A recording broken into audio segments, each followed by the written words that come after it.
అందరికీ నమస్కారం. మిత్రులారా, మునక్కాయలు మునక్కాయలు బాగా వాడతాం కదా. మునక్కాయ కూర చేస్తారు, ప్లస్ సాంబార్, మునక్కాయలు సాంబారు, రసం చేస్తారా ఏమో నాకు తెలియదు. సాంబార్ అయితే చేస్తారు, దీన్ని బాగా వాడతారు. ఈ మునక్కాయలు తీసుకున్నప్పుడు నేను చాలాసార్లు చూశాను, చాలామంది ఆ మునక్కాయల్ని తీసి పక్కన పెట్టేస్తుంటారు. ఏదో లోపల వరకు తీసేసి ఆ పీచు ఉంటుంది చూసారా, దాన్ని బాగా నములుతారు. నేను చిన్నప్పుడు చూసాను, మా తాతగారు అయితే ఆ మొత్తం మునక్కాయ అంతా లోపల వేసుకుని బాగా నమిలి నోట్లోని ఆ పిప్పి తీసి పక్కన పెట్టేసేవాడు. అంత నమిలేవాళ్ళు అనమాట. ఎందుకు అలా నమ్ముతావు అంటే, డైజెషన్ బాగా అవుద్ది, దాంట్లో ఉన్నటువంటి పూర్తి బెనిఫిట్ నీకు కావాలి అంటే ఇలాగే తినాలి అని చెప్పేవాళ్ళు. దగ్గరుండి మమ్మల్ని నమ్మని చెప్పేవాడు అనమాట. కాకపోతే అది కొంచెం ముదురుగుందనుకోండి, గుచ్చుకుంటుంది కొంచెం, అందుకని మేము అవాయిడ్ చేసేవాళ్ళం. తీసుకొని ఇలా విడిగా దాన్ని తీసుకొని పక్కన పడేసేవాళ్ళం అనమాట. కాబట్టి దీంట్లో మనకు కావాల్సిన మెయిన్ బెనిఫిట్ ఏంటంటే ఆ విత్తనాలు. మునగ విత్తనాల్లో మ్యాక్సిమం బెనిఫిట్స్ ఉంటాయి. సరే, అది ఆ మొత్తం నమిలి తీసుకోవడం వల్ల మనకు ఫైబర్ అనేది బాగా ఎక్కువ వస్తూ ఉంటుంది. అంటే దాన్ని బాగా నమలడం వల్ల కొంత సాల్యుబుల్ ఫైబర్ అనేది మన బాడీలోకి వస్తుంది.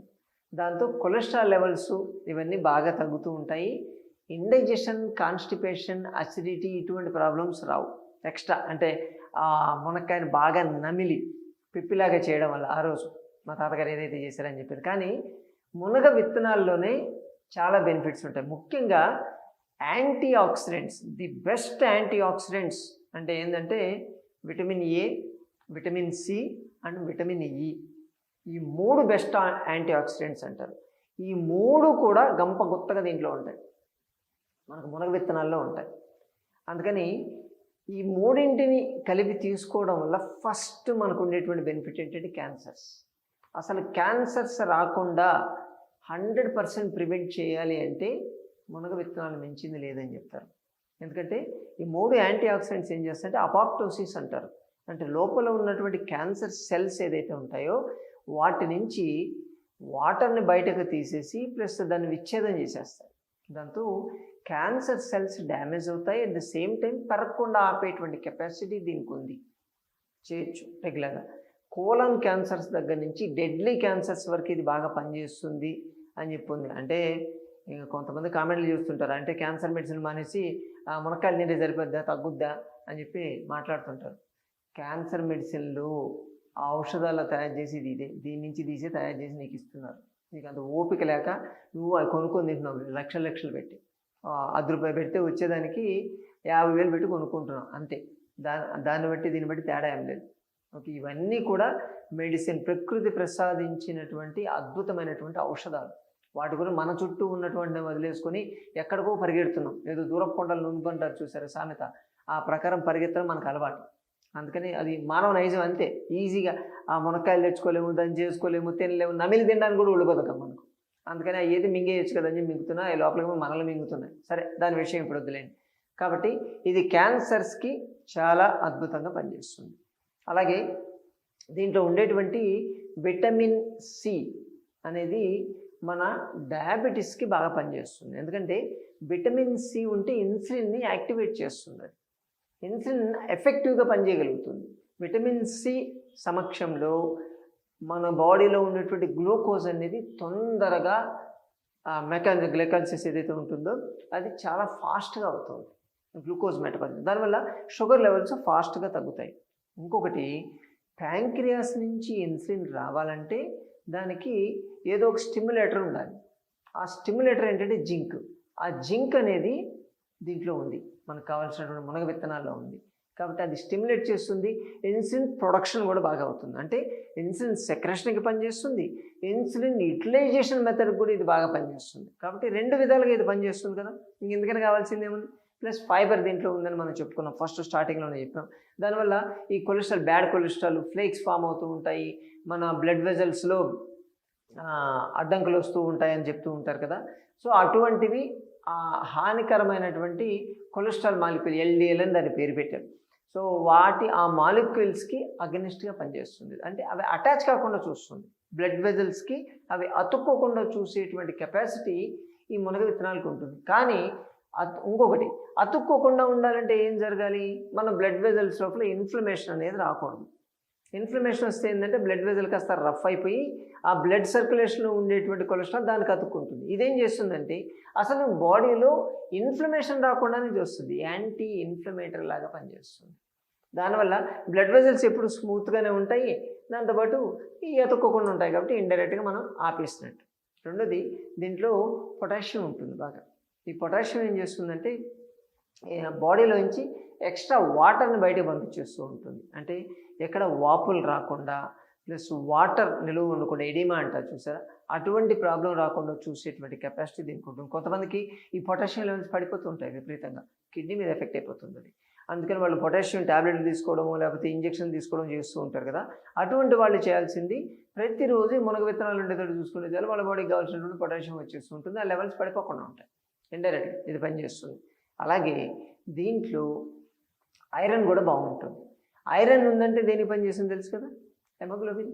మన బాడీలో హెమోగ్లోబిన్ పర్సెంటేజ్ తగ్గకుండా చూస్తుంది, అంటే అనీమియా ప్రాబ్లం, రక్తహీనత ప్రాబ్లంకి బాగా పనిచేస్తుంది.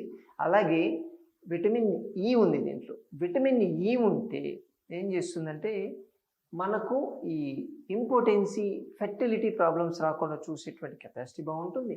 స్కిన్కి, హెయిర్కి ఇది చాలా మంచిది, యాంటీ ఆక్సిడెంట్. అంటే స్కిన్ అనేది తొందరగా డ్యామేజ్ కాకుండా, అలాగే స్కిన్ మీద ఫోల్డ్స్ పడడం, ఇటువంటి ఏజింగ్ సిమ్టమ్స్ లాంటివి కనపడకుండా చూసేటువంటి కెపాసిటీ దానికి ఉంటుంది.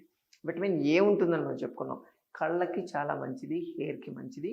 కాగ్నిటివ్ అఫైర్స్ అంటారు, అంటే దేని మీదైనా ఫోకస్ చేయాలి, ఏదైనా చేయాలి ఒకదాని మీద. అంటే ఒక ఏజ్ వచ్చిన తర్వాత, ఒక 50 years 60 years దాటిన తర్వాత ఈ ఆల్జీమర్స్ డిసీజు, డిమెన్షియా అంటే మతిమరుపు లాంటివి, పార్కిన్సన్స్ ఇటువంటివి వస్తూ ఉంటాయి.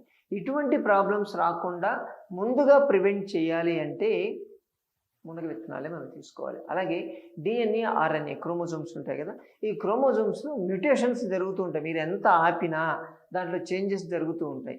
ఆ జరిగేటువంటి చేంజెస్ హెల్దీ మ్యూటేషన్స్ కావాలి. అంటే అది ఏదైనా చేంజెస్ జరిగితే ఉన్నటువంటి హెల్త్ ఇంకాస్త పెరగాలి, ఇంకాస్త అంటే నెక్స్ట్ జనరేషన్ ఇంకాస్త బెటర్గా ఉండాలి అని అనుకుంటే అవి హెల్దీ మ్యూటేషన్స్ ఉండాలి. ఆ హెల్దీ మ్యూటేషన్స్గా పనిచేసేటువంటి లక్షణం దీనికి ఉంటుంది. ఎందుకంటే ఈ మూడు ఒకే దాంట్లో ఉన్నాయి, vitamin A, vitamin E, vitamin C ఉన్నాయి. కాబట్టి ఆ రిపేర్ అంటే క్రోమోజోమ్ రిపేర్ కూడా బాగా అవుతుంది, డిఎన్ఏ, ఆర్ఎన్ఏ రిపేర్ కూడా బాగా అవుతుంది. చాలా అద్భుతంగా పనిచేస్తూ ఉంటుంది. హార్మోన్ ఇంబ్యాలెన్స్ రాకుండా చూస్తూ ఉంటుంది, ప్రాపర్ నిద్ర కూడా పనిచేస్తూ ఉంటుంది. కాబట్టి ఇన్ని బెనిఫిట్స్ ఉన్నప్పుడు ఓకే, వారంలో కనీసం ఒక 2 రోజులైనా మునక్కాయ పులుసు పెట్టుకుందామండి. ఏమవుతుంది, ఉత్త మునక్కాయలు టమాటాలు వేసేసి కూర చేస్తారు, పులుసులాగా కాకుండా. పులుసు చేస్తే 2-3 ముక్కలు వస్తాయి. మునక్కాయ కూర చేస్తారు, ఉత్త మునక్కాయలే ఉంటాయి దాంట్లో. తినే చేయొచ్చు, నిజంగా బాగుంటుంది. వెజిటేరియన్స్, మరి నాకు నాన్ వెజిటేరియన్లు కూడా ఏమైనా వేస్తారేమో నాకు ఐడియా లేదు. ఓకే, ఇది చేస్తే చాలా అద్భుతంగా ఉంటుంది. సరే, మునక్కాయలు ఎప్పుడైనా సరే తెచ్చినప్పుడు కాస్త ముదురు మునక్కాయలు ఉంటాయి. ముదురు మునక్కాయలు ఉంటే తిట్టుకుంటూ ఉంటారు, తిట్టుకుని అబ్బాయి ఎంత ముదురుకాయలను కూడా మోసం చేశాడు మనల్ని, అది ఇది అంటారు కదా. ఏం చేయక్కర్లేదు, అవి తినడానికి కూడా అంత బాగు. అప్పుడు ఏం చేయాలంటే దాన్ని ఎండబెట్టేసి లోపల ఉండేటువంటి విత్తనాలు మీరు తీసుకొని ఎండిపోయిన తర్వాత దాన్ని స్టోర్ చేసి పెట్టుకోవచ్చు. దాన్ని స్టోర్ చేసి అంటే డైరెక్ట్గా విత్తనాలు లెక్కనే చేసుకోవచ్చు, లేదా దాన్ని పౌడర్ లెక్క చేసుకోవచ్చు. చేసుకొని దాన్ని మీరు వాడేటువంటి కూరల్లో 1 or 2 స్పూన్స్ వేసుకుంటూ ఉండడం. తాలింపు లాంటిది ఏదైనా పెడితే దాంట్లో వేసుకోవడం, అలాగే ఈ సాంబారు, రసం లాంటిది పెడితే దాంట్లో వేసుకోవడం చేస్తే ఆ ఫ్లేవర్ వస్తుంది.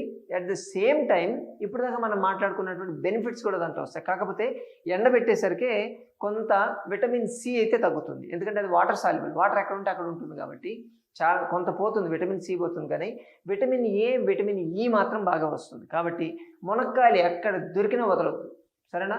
మునక్కాయల గురించి చాలా జోకులు కూడా వేస్తుంటారు కదా.